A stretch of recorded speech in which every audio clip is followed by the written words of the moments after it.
కల్కి సినిమాలో కర్ణుడిని ఒక హీరోగా చూపిస్తున్నారు, కానీ కర్ణుడు ఒక రాక్షసుడు అని మీకు తెలుసా? మన పురాణాల ప్రకారం దందోద్భవ అనే రాక్షసుడు ఉండేవాడు. అతను సూర్యదేవుడి నుండి 1000 శక్తివంతమైన బంగారు కవచాలు నాకు కావాలి అని వరం కోరుకున్నాడు. అప్పుడు సూర్యదేవుడు సరే అని వరం ఇచ్చాడు. ఈ కవచాలకి ఎన్నో శక్తులు ఉంటాయి. ఏ మనిషి కానీ దేవుడు కానీ వీటిని నాశనం చేయలేరు. కానీ ఈ కవచాన్ని ఒక్కరు మాత్రమే నాశనం చేయగలరు. ఏ వ్యక్తి 1000 సార్లు చనిపోయినా మళ్ళీ జన్మిస్తారో ఆ వ్యక్తి మాత్రమే ఈ కవచాన్ని నాశనం చేయగలరు. కానీ నాశనం చేసిన వెంటనే ఆ వ్యక్తి కూడా మరణిస్తాడు అని చెప్తాడు. దందోద్భవ అది విని నవ్వుకొని ఎవ్వరూ నన్ను హతమార్చలేరు అనుకున్నాడు.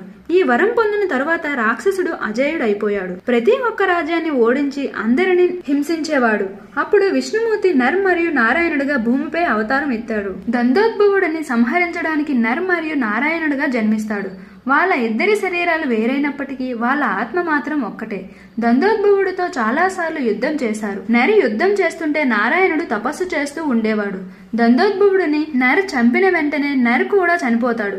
అప్పుడు నారాయణుడు తపస్సు చేస్తూ ఉంటాడు కాబట్టి మళ్ళీ నర్ బ్రతికి వస్తాడు. అలా నర్ మరియు నారాయణుడు దందోద్భవుడి 999 కవచాలను నాశనం చేస్తారు. చివరి కవచం ఉన్నప్పుడు దందోద్భవుడు అక్కడ నుండి పారిపోయి సూర్యదేవుడిని కాపాడమని ప్రార్థిస్తాడు. సూర్యదేవుడు అతన్ని కాపాడడానికి దందోద్భవుడిని కర్ణుడిగా జన్మించమని వరం ఇచ్చాడు.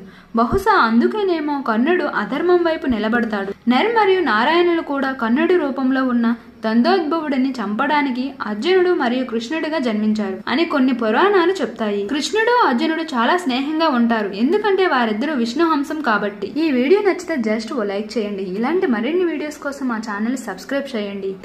Thanks for watching.